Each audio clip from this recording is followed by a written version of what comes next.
Sharing finances with a narcissistic person means that you will either be overpowered and basically have no clue what is happening with your money, or you will be doubted, argued with, and criticized about everything related to your joint finances, or likely both. What happens when you loan a narcissist money? So I'd like you all to reflect on that question. Maybe you've even done it. What happens when you loan a narcissist money? What's your guess? Drop it in the comments. I'm guessing, because I'm doing this now, I can't see your comments, is most of you said you ain't going to get it back. And that's a good bet. Why? Because narcissistic people actually kind of feel entitled to your money. They have, interestingly, people who are narcissistic have enough of a filter to not say, hey, I'm great, so you should give me money. But they're probably thinking it. Narcissistic personality is sort of associated with shady, shifty, deceitful, gaslighty, and impulsive behavior. So again, all of that means that not only do you not get your money back, but also that you may be so gaslighted and manipulated that by the time that they are done with you, you may even think that they don't really owe it back to you and that maybe they did you a favor by letting you loan them money. It's really confusing. Well, since narcissistic folks are such hotshots, why would they even need to borrow money? Well, in some cases, it's realistic. They just may not have any. And because appearances are so important to them, most of them, except for the self-righteous ones who, that's their own kind of animal. Most narcissistic folks are relatively impulsive with money and will spend it to get validation. They'll spend it on how they look. They'll spend it on other people. They'll want to look like they have a certain lifestyle. And as a result, they may simply borrow money to supplement what little money they have to just look better. They may also borrow money in the name of grandiosity, an idea they want to get off the ground, some deal or some great business that they want to get everyone into, that sort of thing. Just as a sidebar, self-righteous narcissistic folks are the ones who are a little bit funny about money. They're really rigid about money. They probably won't ask you for any. They will criticize how you spend your own money. They won't ever use their money to help someone else. They will use money to shame and control others. So they kind of do money in a different way. So the other question may be, does it bring up shame for narcissistic people to borrow money? Probably yes, but that happens at an almost unconscious level, and they're really masterful at coming up with rationalizations and to engage in denial. Things like, well, nobody has ever paid me what I'm worth, so they may actually feel entitled to people giving them money. But at the core of it, if the narcissistic person needs the money, it will bring up shame for them to ask you. And if in fact you are actually able to loan them the money, they may actually also resent you for being able to do so and resent the dependency on you that it raises. So they will project that shame on you and hate you even though you're bailing them out. It gets really messy. A narcissistic person may also try something slick, like borrowing some money from you, and then they pay it back. Then they'll borrow a little more, maybe a little more, and they'll pay it back. They may slowly increase the amounts. It's like a grooming process, and pay you back. And if you don't know their financial situation well, and they seem to be portraying a decent lifestyle, you might actually become confident, because they already have paid you back in the past, that they'll keep paying you back. And when they don't pay you back and you ask them about it, they'll gaslight you and say, oh, what's wrong? Don't you trust me? I've paid you back in the past. Of course I'm going to pay you back. And they'll make it really aversive for you to ask about the money. Every time you bring it up, they'll argue with you, they'll shame you, they'll call you petty, they'll call you miserly or other names, or they'll just give you the runaround. And this behavior may leave you questioning yourself and also disincentivize you from having the conversation with them. And you just may not want to keep asking them because the conversations are so convoluted and you just simply get exhausted. The way a narcissistic person gets money from you may not even be a direct ask. It may be a version of backdoor borrowing. They might say something like, I forgot my credit card, can you front me? My ATM card isn't working, my Venmo isn't working, my PayPal isn't working, can you just cover me? I'll obviously pay you back so it's not a loan. But then you may find yourself having to ask for the money back. They'll claim like, oh, I forgot about it. And if you're someone who's conflict or request averse and don't like asking these things, this may start getting really uncomfortable for you. And in fact, when they first ask you to front them, and if you were to ask something like, hey, are you going to pay me back? They may even contemptuously sniff at you and say, please, of course I'm going to pay you back. Who do you think I am? Do you think I'm some kind of freeloader? And then you may feel bad for suggesting otherwise.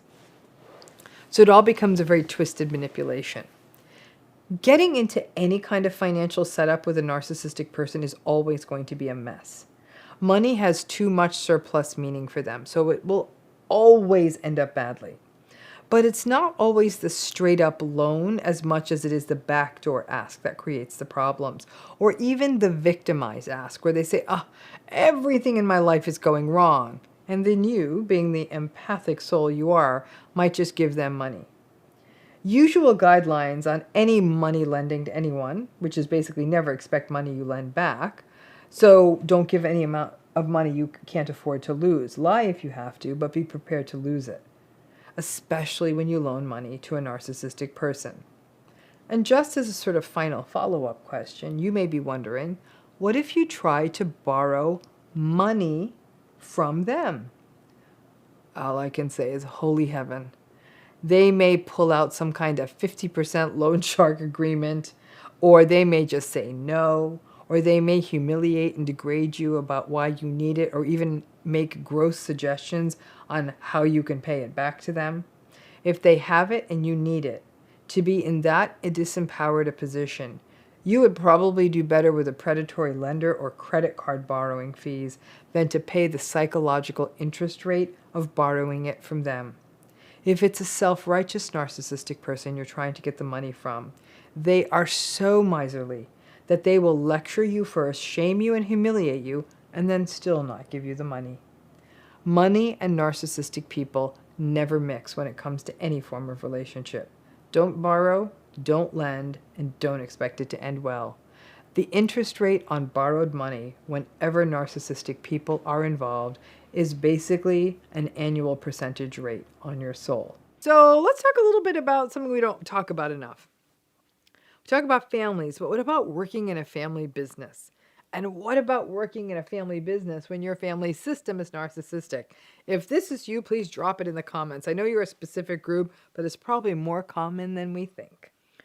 So you could say a person has a narcissistic parent. Narcissistic parent has a business, a successful business.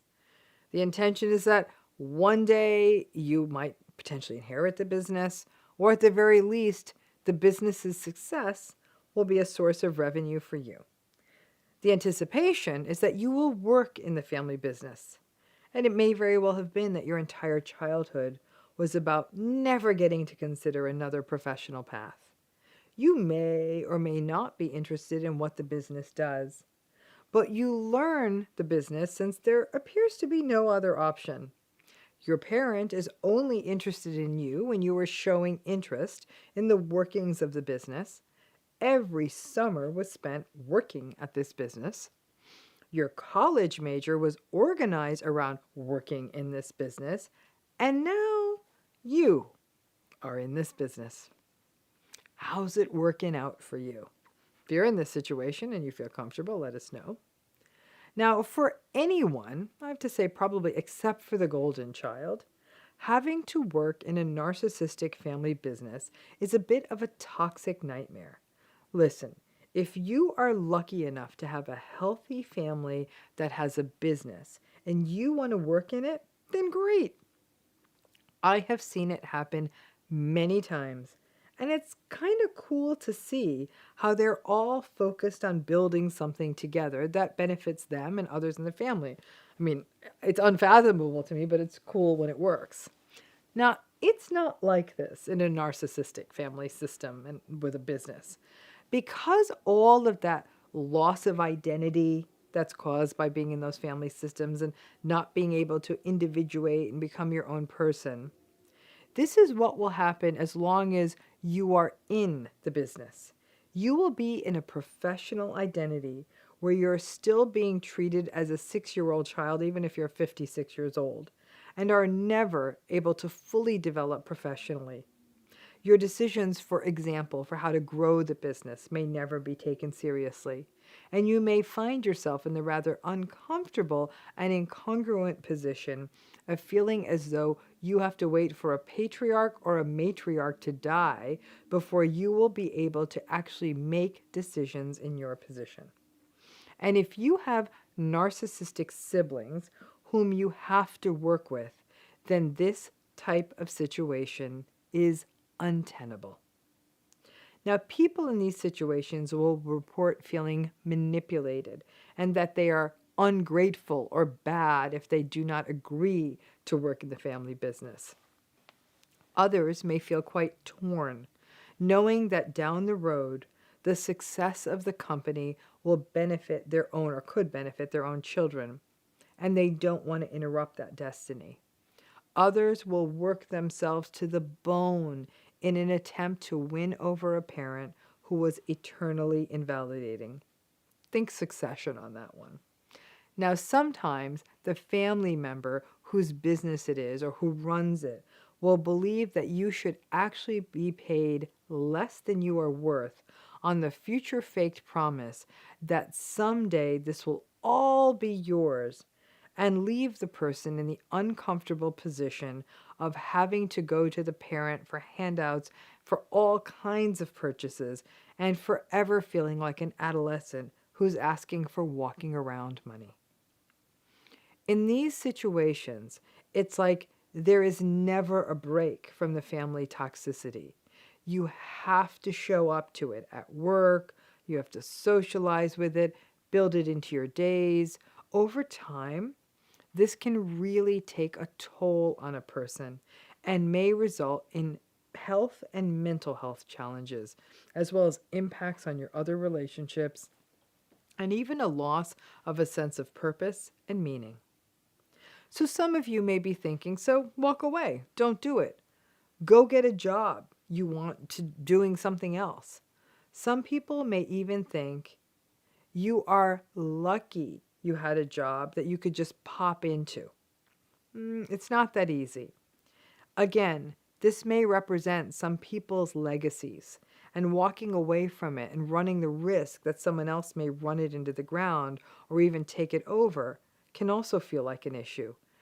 Then, of course, beyond strategy and tactics, there are those pesky trauma bonds, where a person justifies, potentially, a toxic parent's behavior and saying, oh, my parents always worked hard, they tried to make things better, they built this from the ground up, and you wanting to prove yourself to that parent. And all of those messy justifications keep pulling you back in. Walking away from confusing and toxic situations is never easy. And when there is money and decisions that could affect future generations, it's not as easy as, I'm just going to step away. There are no easy decisions in these situations. It can be difficult to assert and request well-written and well-covered business agreements, though you may want to speak to an attorney about how best to proceed. The business may be used as a bargaining chip to punish you, or if you don't do exactly what the family member, especially the family member in charge, wants. May offer a promotion, then take it away, promise you a different, bigger role, then pulling back, giving you more autonomy, and then you don't do what they want, so they put you under their thumb again. Most of these situations in these family businesses never get better, and I have, over the years, talked with many people who end up walking away and giving the heave-ho to the legacy and the money of it all. But that may result in a need for cutting off ties, something that many people don't want to do. Whether it is a small mom and pop business or a succession-scaled multinational business, narcissism often cuts through these sorts of employment and money-making setups and can keep people stunted in a permanent childhood, trying to shepherd a family business to a new place, often shelving their genuine interests, and forever trying to fight not only for their parents' attention, but for the individuation and the autonomy that narcissistic relationships so often steal from us. Now, in a long-term committed relationship, and especially in a marriage, sharing finances is quite commonplace. Having joint accounts, shared credit cards, the deed to a house, real estate, cars, you name it, might be in both names. This is actually more risky than you think if the other person's narcissistic. One risk is actually becoming complacent, assuming that the other person that you're sharing your finances with is on it. And you know what? Doing your taxes, looking at tax returns, that's not very fun, so you may just sign them. If I can make only one plea to you, don't do it. It can take some people a few years or even decades to figure out that they are in a narcissistic relationship. Because money is so important to narcissistic people, they are really eager to take control of it in most cases. Well, not all cases, and I have worked in cases where this wasn't the cases, but most cases.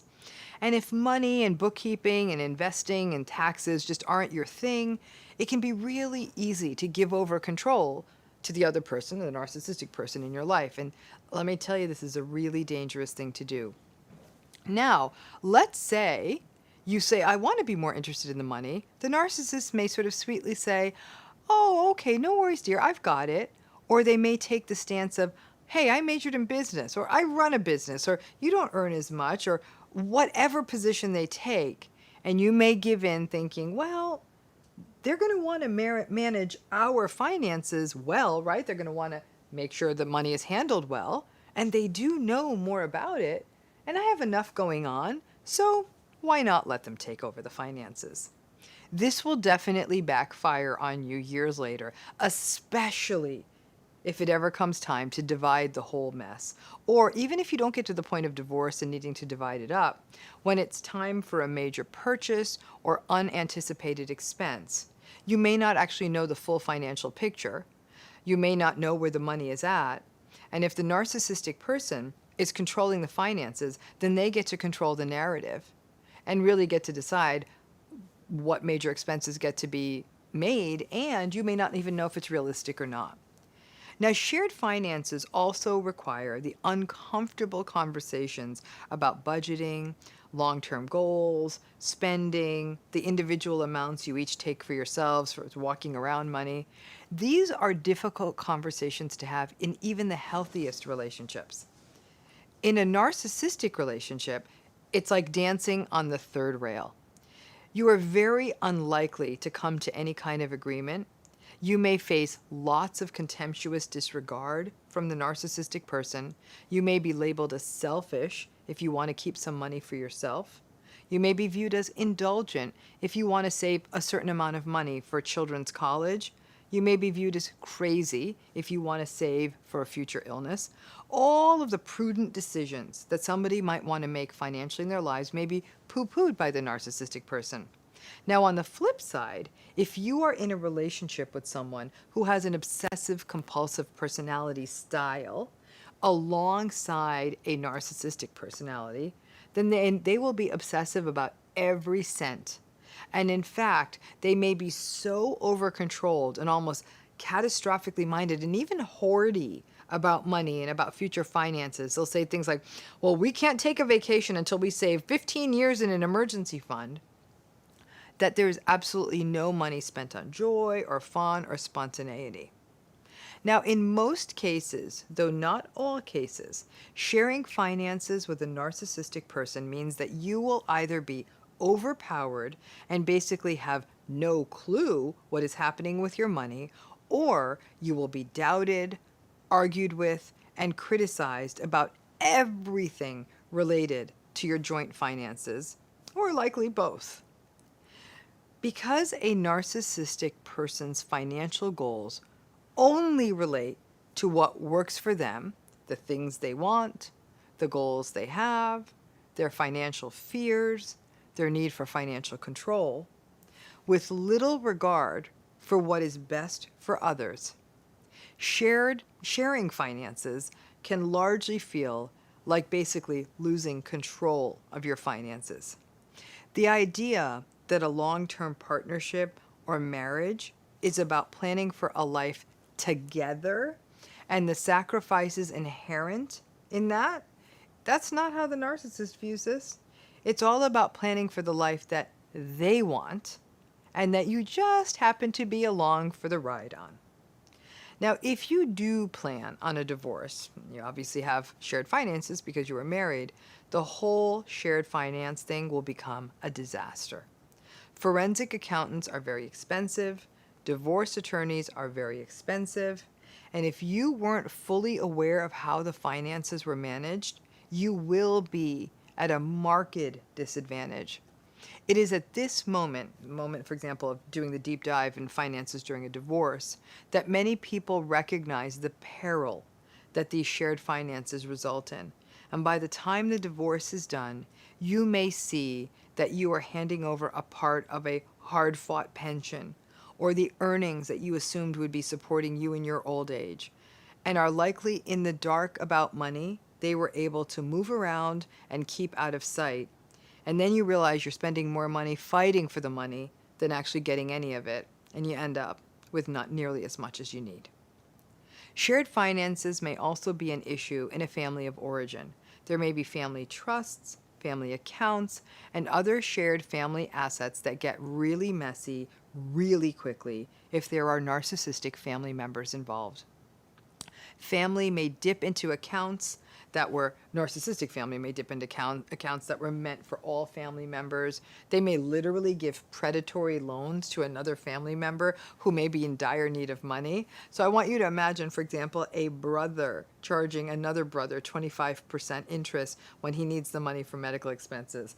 And they may even sue each other. I've seen it all. If you have a narcissistic family member, getting your stake out of joint family finances is wise. The odds of it ending well in a narcissistic family system are minimal, and my bet is on the narcissist in terms of who walks away with the most money before it's done.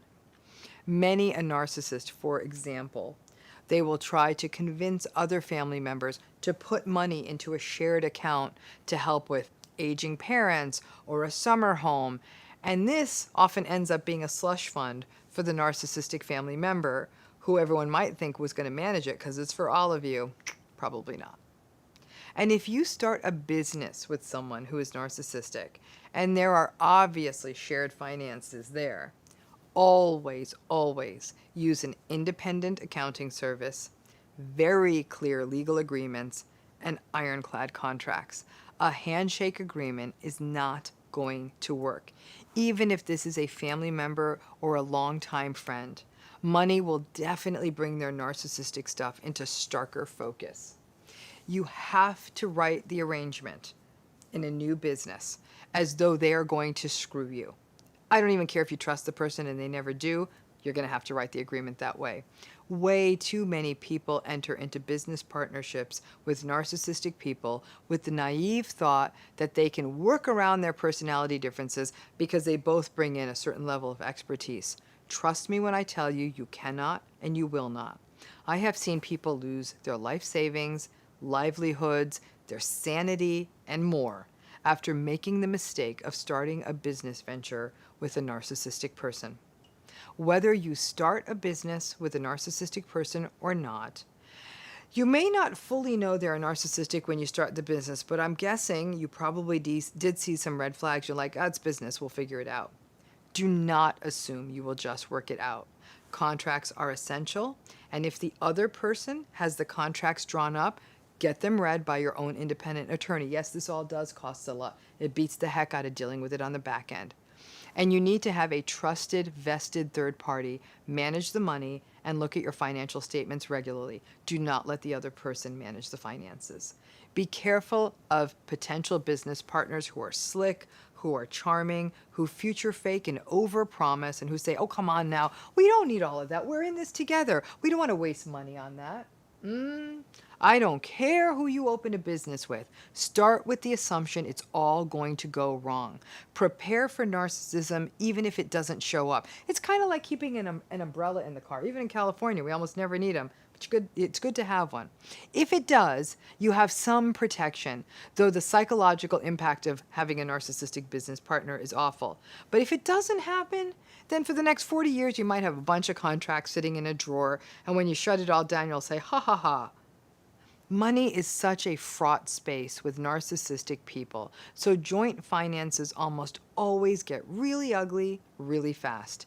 If you do have intermingled finances of any kind, it's going to get dicey with a narcissist.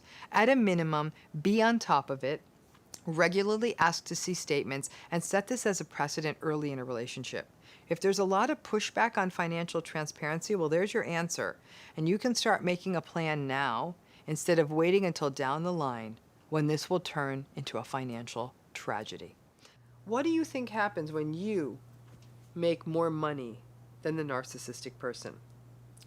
Now, this is a funny one, right? Because it's easy to see how it happens. It's easy to see why it wouldn't happen, but it's really easy to see how this situation gets really messy really fast. So let's just start from the top with close relationships. And let's start with the beginning of a new close relationship. You're getting to know someone. Remember, narcissistic people, when it comes to finding a new partner, they like folks who are somehow often fancy and shiny and aspirational. And if they meet you and you make more money than them, well, that is almost like an enticement, a challenge.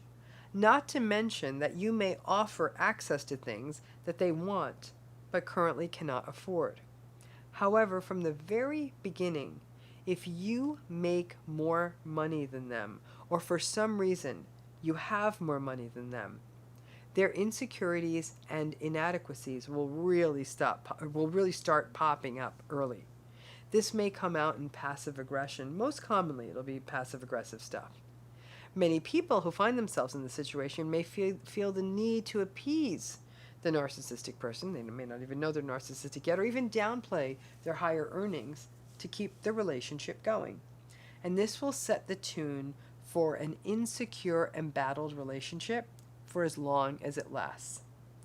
If you make more money than a person with this kind of personality style, you may find yourself feeling like you need to defend it, or having to endure their minimization and invalidation of what you do, the training you had to go through, or whether you're even worth it. Again, initially, lots of people defend themselves, but over time, it gets very exhausting. And if you yourself have any neuroses around your success, you may get stuck in an endless loop with this narcissistic person, forever trying to defend and explain how it is you make your money. Now, I must say that if you are in a relationship with a narcissistic person, and at the beginning of the relationship, you are either making the same amount of money as them or less, and then over time you're making more, first of all, bravo. That was not easy to do. When you are in a narcissistic relationship, you are being invalidated and devalued in so many different ways that it can be very difficult to focus at work or to advocate for yourself and to do the work that's needed to advance or grow in a career.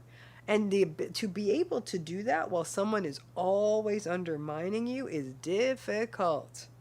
But if you manage to pull that off, making more money now, then you will have all of the headaches that I already shared. The passive aggression, the shame rage spirals, because their shame will always be activated since their inadequacy is activated by your success. So you will be living with a lot of rage. In addition, in a close relationship, you may also see that the narcissistic person will act out if you make more money. I'll give you one example of this. It's a not uncommon way that this could play out is bizarrely infidelity. So I'm going to use sort of a heterosexual trope on this for a minute. Bear with me. Imagine that there's a male partner feeling emasculated if their partner is making more money than them, and that becomes the rationale for their straying, especially that if they also have more free time than you. And believe it or not, some people fall for that. However, this can happen regardless of gender. And the idea that the narcissistic person has less power in a very important space, basically money, will lead them to trying to get that power back somehow. And if they can't dominate in this relationship via money, they will find another way to hold that power or act out. Now, a huge, huge, huge mistake that people make when they make more money than the narcissistic person is that they try to help them out financially or try to bring them into their own professional fold. So for example, let's say you're the one who's making more and you have a business that's doing pretty well.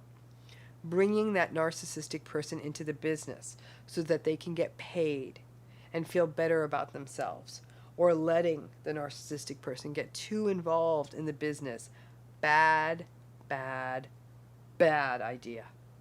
If I had $1 for every story like this that went south, then I would be the one who has more money than the narcissistic people.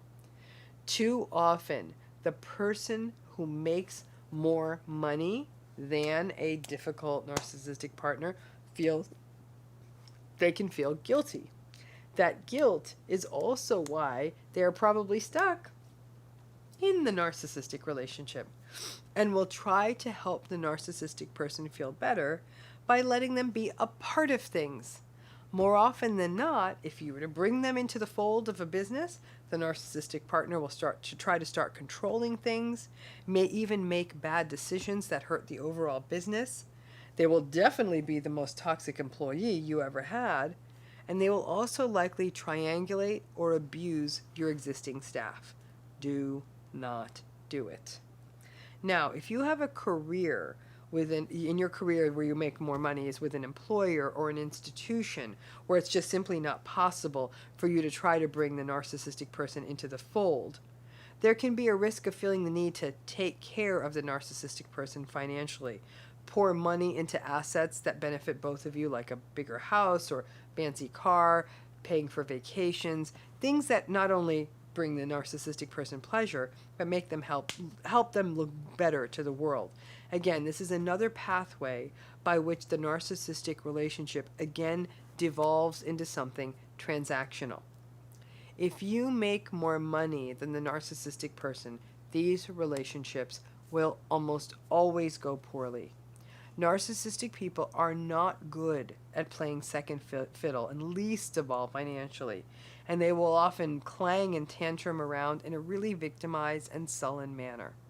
It will bring out the victim in the vulnerable narcissist. It will bring out the rage and the envy in the grandiose narcissist. It'll bring out the exploitation in the malignant narcissist. It'll bring out the shaming in the self-righteous narcissist. And in the communal narcissist, you lose no matter what. It's just a dynamic that doesn't really work easily. And many times, people who are making more money than the narcissistic person but want to maintain the relationship will train themselves to downplay their own accomplishments. So if you're out and about with this partner, and when people want to congratulate the person who does make more, maybe on their success, they may like, oh no, it's nothing, and they'll really minimize it to avoid activating the rage, the envy, and the shame of the narcissistic person. At the most extreme cases, some people will even relent and give up on some of the success or even aspirations they have to soothe the narcissistic person, and it's a downright tragedy when this happens. For example, a person may not take a promotion, or they may even go to a less well-paying job so they have more time and don't threaten their narcissistic partner. This dynamic, interestingly, also plays out in other relationships, such as friendships or family. In a family, if you are earning more or succeeding more, even though that is how your family views success as money, a narcissistic family member, interestingly, will still find a way to devalue it. It is the perpetual catch-22. You can't win in these relationships. If you don't make enough money, they minimize and shame you. If you make more money than anyone else, they minimize and shame you. So if you can't win at these relationships, then you may as well succeed and make money, because they're never going to approve anyhow. Better to at least make a buck. A narcissistic person who is in a relationship with you will never be comfortable with you making more, even if it benefits them. Even if it gets them access to stuff and experiences or a nice home or an easy life, it will forever put a hot, searing light on their feelings of inadequacy, and your life will be a series of passive aggressive, potentially outright aggressive, barbs and attacks. You can't win. If you make too little, then you are treated as a drain on the system. If you make too much, then you have to face their insecurity. And money is the one thing that always takes a narcissistic relationship and makes it worse. At least that part of the story is consistent. So, if any of you have had that experience of being the one who makes more than a narcissistic partner or a narcissistic family or even a friend, because it can definitely bring out the worst in toxic friendships, if you're making more, that will sort of put, unlevel the playing field, and that friend will act out. Would love to hear it. Thanks again.